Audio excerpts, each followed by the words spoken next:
Hey everybody. Kind of weird. I don't know where to start with this, but so this is the first in a series of things or like, yeah, things I'm gonna call voice over IPs, IP intellectual property, whatever. It doesn't matter. These are essentially like video artist statements, I suppose. I really hate writing artist statements. I take off my glasses, the unconscious gesture of rubbing my eyes because I really hate them that much. Um, yeah, I dislike them quite a bit. I feel like the work itself should always be the statement, and words, written words especially, are um, edited over and over and over and over and over again, which is good for certain contexts, but isn't good for, I think, artistic truth, whatever that is. It sounded better in my head, but now that I say it, I'm like, ooh, artistic truth. Truth from the creator, right? Like looking at me as a person, I feel like writing artist statements makes this wall between what the artist and who the artist is and um, what they're trying to do and how they're perceived and how the work itself is perceived. And if anything, I feel like it makes it less approachable, by having these written statements. So I do a lot of talking in front of my computer anyway. I teach. This is my website. See, I teach up here. Well, I don't specifically teach right here, but I teach at Bellevue University in Bellevue, Nebraska. Um, I run their game design program. I wrote 17 courses for it, quite a bit. Looking at it now, I'm like, ugh, stunned. There's a lot of work. It's still a lot of work, and it's a predominantly online curriculum. So I do a lot of feedback videos for my students, which means I sit here and talk. Um, so it's a thing.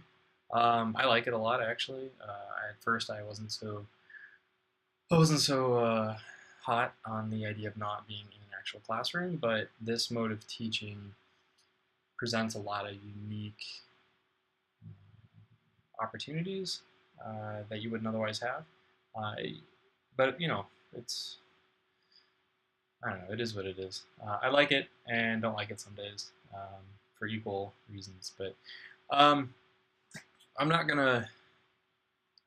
This first one isn't gonna talk specifically about any one piece. I think it's gonna be this one's a little bit more of an artist statement, or just why I make the kind of work I make. I tend to make things that I just find interesting. Like I get struck by an idea, and so I make it, or I don't make it, or I don't finish it. I start it. I actually have. Look at Finder. I can show you. I have a folder of projects, and going back right now 6 years, and this is all stuff that I've started. Some folders are slightly more organized than others.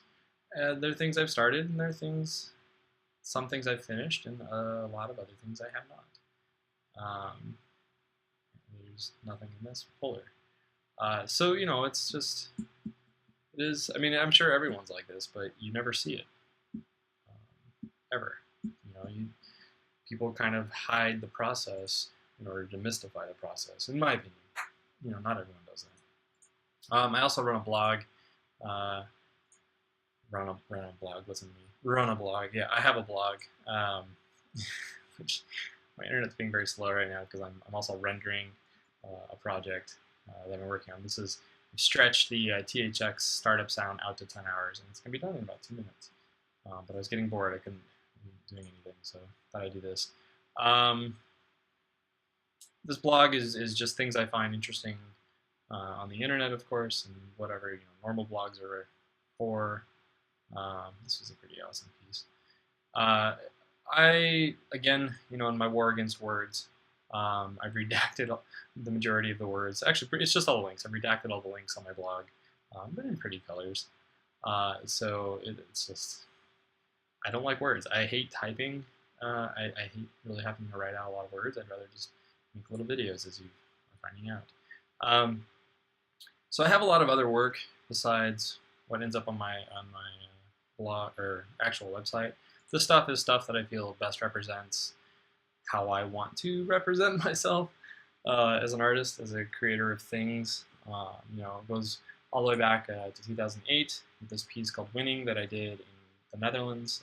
This really awesome gallery called MP3. Um, this was also at MP3 around the same time. These were kind of concurrent exhibitions. This is a kinetic sculpture made from Kinex and other various materials. It's also features around 3,600 toy soldiers. I bought every toy soldier in the city at the time, and they had these really awesome strobing lights to create the um, create the atmosphere that you see here, which all these images were captured with the really terrible point and shoot digital camera I had at the time. So yeah, I mean, I was doing that stuff. I did another Connects thing a few years after that. This was 2010 in Omaha, Nebraska, which is where I'm based. It's a nice central location, cheap to live. These things were just about motion and about using a really impermanent material to make something, I guess, also impermanent, but something moving that broke down quite a bit. I mean, all of these things were very temperamental and were not meant to be rigorous machines, but were sort of mimicking that form and that structure. You can see some of that stuff moving there. This one broke down the most because of all the friction caused by setting up the pulleys parallel to gravity. So the motion is perpendicular to gravity, which causes all that friction.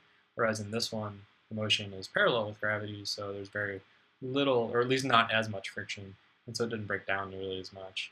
This one ran really nicely. This one I had to change batteries in every day. So images, yeah, stuff. I do mods of things too. I like breaking things just because it tends to be easier than making things from scratch. And also, when you break something that already exists, that already has connotations, cultural connotations, it comes with this whole baggage of interpretation and symbolism.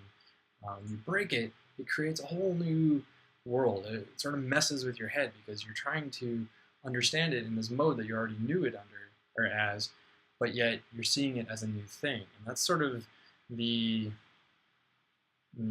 sort of at the heart of a lot of the stuff I do. Like, these are all screen captures from Team Fortress 2, but it happens at the moment when I've been killed, or my player has been, or my character has been killed by another character, and there's this like automatic kill cam shot, so it like gives you this portrait shot of the person that killed you, and so a lot of times if that person is in a really tight enclosed space, the camera doesn't know where to go, and so it ends up getting pushed inside the character, and so you get these really great compositions. Anyway, so a lot of that stuff leads up to a lot of the other things I've done. I've been making art games lately, which are just experimental pieces that utilize video game structure and language, essentially. And what I mean by language, I mean the vocabulary, the words, how they work, how they move. I've been collaborating. It's the piece I made with Jeff Thompson. It's a haptic, non-visual game. I do little tongue-in-cheek one-off things. Find replacing Roland Barthes' essay "Death of the Author" to turn it into "Death of the Player," because I feel like players perhaps have a little bit too much influence on the creative process of things. This is my latest thing. It's a collaboration with our friend Switchbreak. This is a plugin for the Chrome browser that uses Godard's aesthetic to chop up your browser and do interesting things. And it was inspired by this quote from Alexander Galloway's book Interface Effect. When Jean-Luc Godard becomes a plugin, we must look beyond the nouvelle vague. He's talking about how, or I think he's talking about how a lot of the methods used in the past by these genius auteurs or creators that we've come to canonize, I guess, and that we've come to really look up to that were, you know, the methods or aesthetic style that was synonymous with this person are now essentially like Photoshop plugins, right? Using technologies, this what was a new way of thinking is now a very old way of thinking. And I agree and disagree with this. I agree completely, but Galloway couches this in very negative terms, and I don't agree with that. Anyway, so less of an artist statement and more of me just rambling about some of the stuff I make. Everything I make is generally about breaking things. It's about trying to shift your perception or the perception of reality just a little sideways, just a little bit more sideways. I do that either by breaking something that exists or sort of creating my own thing, as in this case, but also using the language of breaking, of things that don't always make sense. It's fun to go back and look at your old work. Anyway, so that's it for this one. I'm going to try to keep them somewhat short. There'll be more, I hope. I'm going to try to go through and do one for each of these pieces, each work I have on my website. So, okay, well, I hope this is successful, and I hope this wasn't too painful. See ya.